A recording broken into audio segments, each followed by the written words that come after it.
or you don't pretend to stop. If you're in the mood, we can take it to the moon. Just like a movie scene, table for two. No need to be fair, I want you instead. Assalamualaikum warahmatullahi wabarakatuh. Perkenalkan, nama saya Elsya Dinda Putri dengan NIM C1B023026. Kali ini saya akan memaparkan materi tentang manajemen kinerja tim pada perusahaan Netflix. Nah, manajemen kinerja tim itu sendiri adalah proses yang dilakukan untuk memastikan bahwa sebuah tim dapat bekerja secara efektif dan efisien dalam mencapai tujuan sebuah organisasi atau proyek. Proses ini melibatkan perencanaan, pemantauan, evaluasi, dan peningkatan kinerja anggota tim serta tim secara keseluruhan.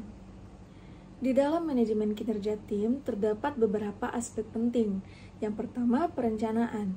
Nah, di perencanaan ini yaitu dengan menetapkan tujuan yang jelas dan terukur untuk setiap tim, serta mengidentifikasi peran dan tanggung jawab masing-masing anggota. Yang kedua, pemantauan. Melacak kemajuan tim dalam mencapai tujuan, mengidentifikasi area yang membutuhkan perbaikan, dan memberikan umpan balik yang konstruktif. Yang ketiga, evaluasi, yaitu dengan menilai kinerja tim secara keseluruhan, mengidentifikasi kekuatan dan kelemahan, serta memberikan rekomendasi untuk pengembangan lebih lanjut. Yang terakhir, pengembangan, memberikan pelatihan dan dukungan yang diperlukan untuk meningkatkan keterampilan dan pengetahuan anggota tim, serta memfasilitasi kolaborasi yang efektif. Tujuan dari manajemen kinerja tim ada 8. Yang pertama, menyelaraskan tujuan tim dengan tujuan organisasi, yaitu agar setiap anggota tim dapat bekerja menuju sasaran yang sama, sesuai dengan visi, misi, dan strategi organisasi. Yang kedua, meningkatkan produktivitas dan efisiensi. Dengan mengelola kinerja, tim dapat bekerja secara lebih efektif, mengurangi pemborosan waktu, dan sumber daya. Yang ketiga, memantau dan mengevaluasi kinerja tim. Manajemen kinerja memungkinkan pemantauan kemajuan kerja secara objektif dan terukur. Yang keempat, mengidentifikasi kebutuhan pengembangan, mengetahui kekuatan dan kelemahan anggota tim, serta melakukan pelatihan dan bimbingan yang diperlukan. Yang kelima, memberikan umpan balik yang konstruktif, membantu tim memahami apa yang sudah berjalan baik dan apa yang perlu diperbaiki. Yang keenam, meningkatkan keterlibatan dan kepuasan kerja.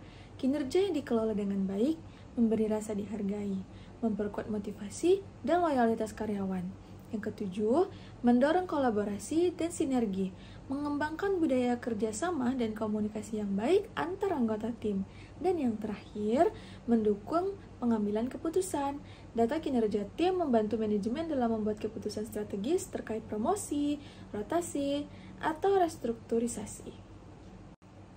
Adapun pentingnya manajemen kinerja tim pada perusahaan Netflix ini, yaitu manajemen kinerja sangat penting dalam perusahaan global seperti Netflix karena perusahaan ini beroperasi dalam industri yang sangat dinamis dan kompetitif, sehingga memerlukan standar kinerja yang tinggi dari setiap individunya.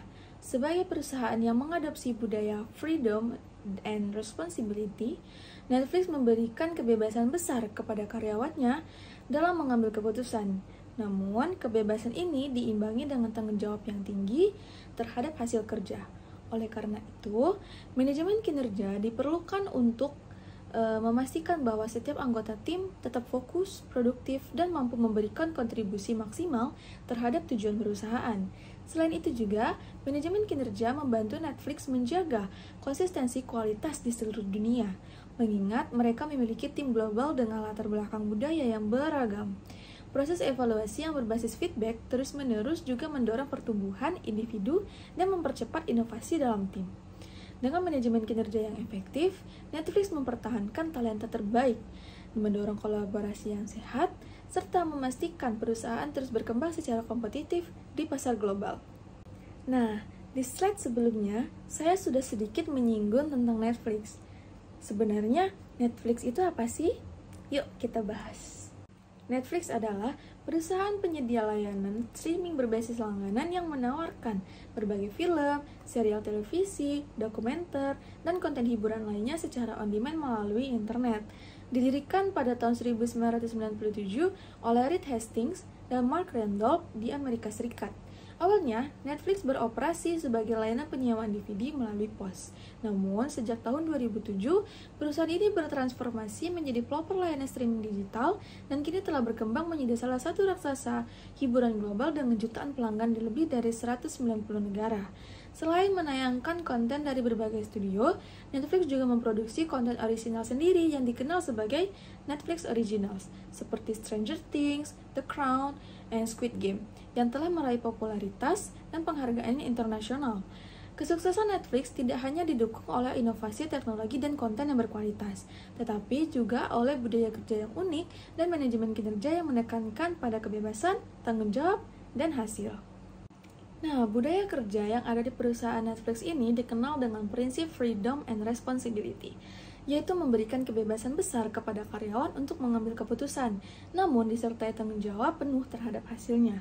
Budaya ini menekankan transparansi, feedback jujur, dan fokus pada kinerja tinggi.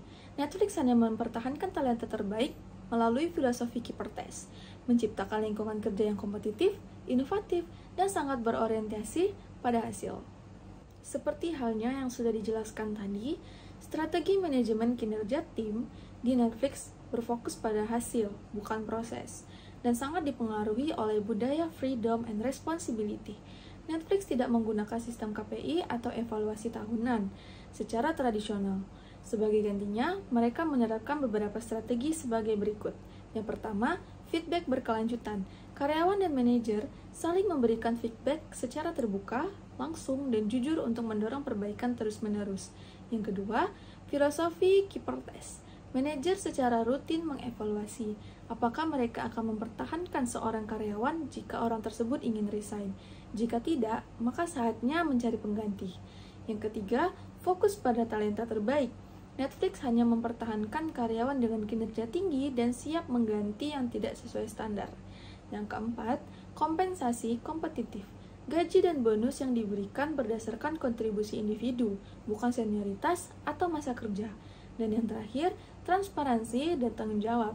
Karyawan diberi akses pada informasi penting dan didorong untuk mengambil keputusan secara mandiri, tapi dengan tanggung jawab yang besar terhadap hasilnya.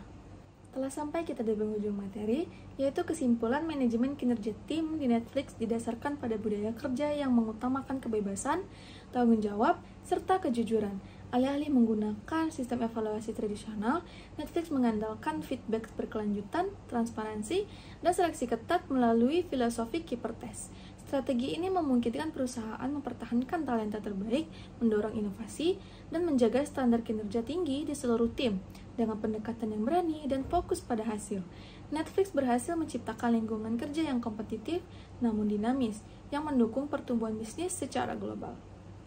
Nah, itu saja yang dapat saya sampaikan melalui materi ini. Terima kasih sudah mendengarkan.